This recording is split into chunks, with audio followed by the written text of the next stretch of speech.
Vous avez vous-même reconnu cette vérité d'une manière frappante, lorsque, avant de commencer votre grand ouvrage, vous avez décidé qu'il fallait déclarer solennellement ces droits sacrés, qui sont comme les bases éternelles sur lesquelles il doit reposer.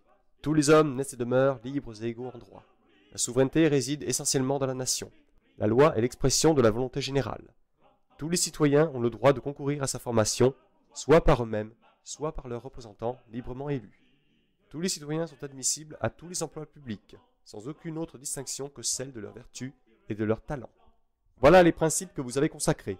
Il sera facile maintenant d'apprécier les dispositions que je me propose de combattre.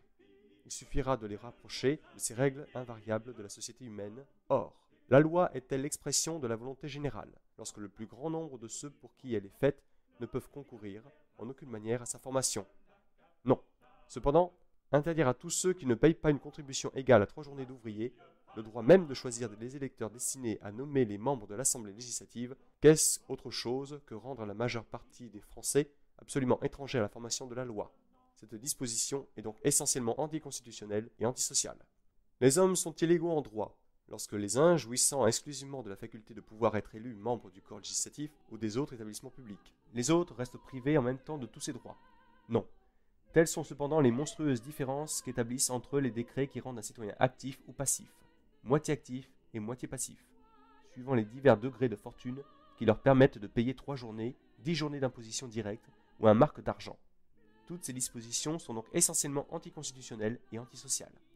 Les hommes sont-ils admissibles à tous les emplois publics sans autre distinction que celle des vertus et des talents lorsque l'impuissance d'acquitter la contribution exigée les écarte de tous les emplois publics, quelles que soient leurs vertus et leurs talents? Non. Toutes ces dispositions sont donc essentiellement anticonstitutionnelles et antisociales. Enfin, la nation est-elle souveraine quand le plus grand nombre des individus qui la composent est dépouillé des droits politiques qui constituent la souveraineté? Non.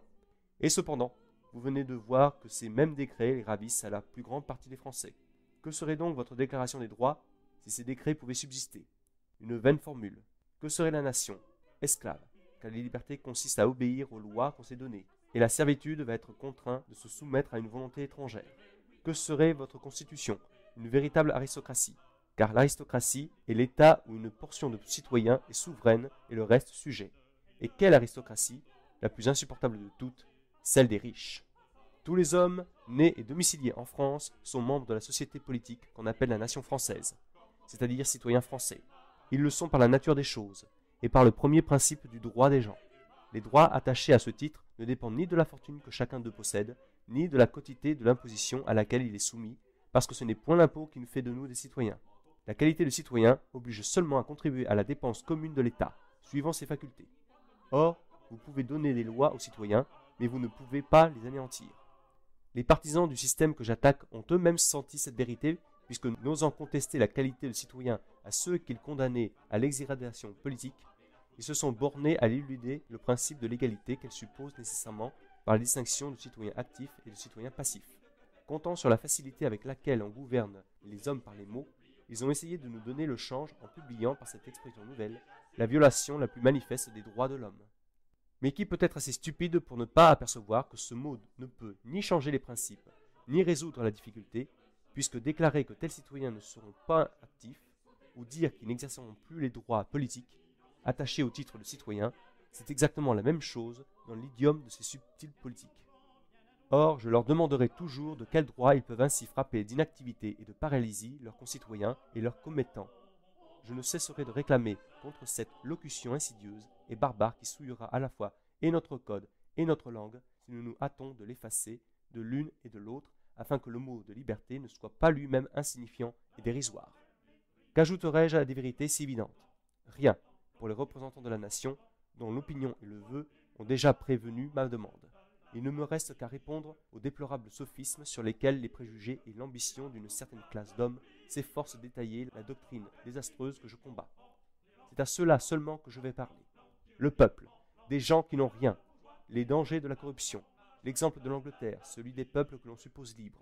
Voilà les arguments qu'on oppose à la justice et à la raison. Je n'aurais répondre que ce seul mot, le peuple.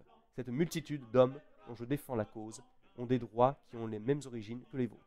Qui vous a donné le pouvoir de leur ôter? L'unité générale, dites-vous. Mais est-il rien d'utile que ce qui est juste et honnête? Et cette maxime éternelle ne s'applique-t-elle pas surtout à l'organisation sociale?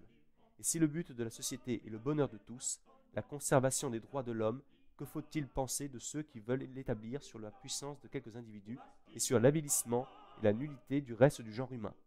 Quels sont donc ces sublimes politiques qui applaudissent eux-mêmes à leur propre génie lorsque, à force de laborieuses subtilités, ils sont souvent parvenus à substituer leur vaine fantaisie au principe immuable que l'éternel législateur a lui-même gravé dans le cœur de tous les hommes?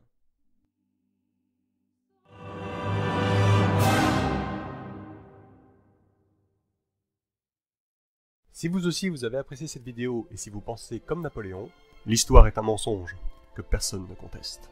Je vous invite à laisser votre avis, liker la vidéo, vous abonner à la chaîne et pourquoi pas partager cette vidéo. Merci.